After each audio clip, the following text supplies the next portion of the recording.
Anong take mo sa DZMM? Magandang araw, mga kapamilya. Grabe naman po. Ito po ang ATM. Anong take mo? Ito po si Terry Widon. Si Alex Baltazar po, meron na naman po mahalagang misyon. So meron po tayong special guest co-host. Wala po iba kundi ating pong kaibigan, si Ginoong Primo Murillo. Primo, bumati ka muna. Isang araw po mga kapamilya. Grabe, mga kapamilya na po ang ating pong binabanggit ngayong pong araw na ito, mga kapamilya, no? Dahil talaga naman po ang DZMM ay nagbabalik sa radyo. DZMM, Radyo Patrol sa Istrenta at DZMM Teleradyo. Siguro bago tayo mag-usap ng politika, Primo, talaga naman hong mahaba yung panahon po talaga ng ating pong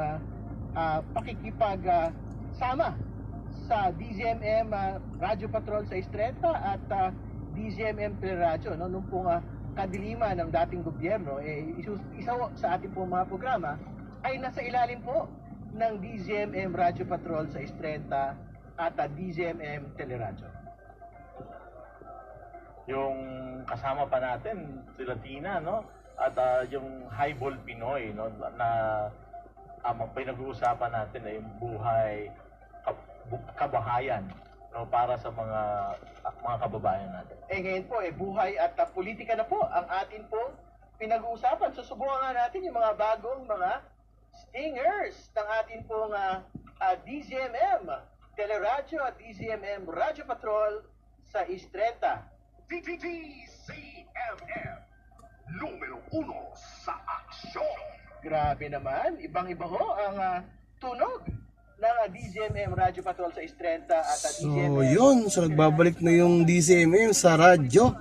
At ito nga po ay tayo dito natutuwa dahil dati hindi tayo makapakinig ng mga balita. Ito nga po ay on air na sila ngayon sa radyo. Ito. Dati hindi ho yung gumagana yung sa Istrenta na yan. Dito sa sasakyan. Ngayon po at ka-open ko lang, masaya ako dahil sabi ko may mapakikinggan na akong radyo na bumibiyahe ngayon maghapon. Yan, salamat sa pagbabalik DZMM sa Istrenta Teleradyo. Maraming salamat po.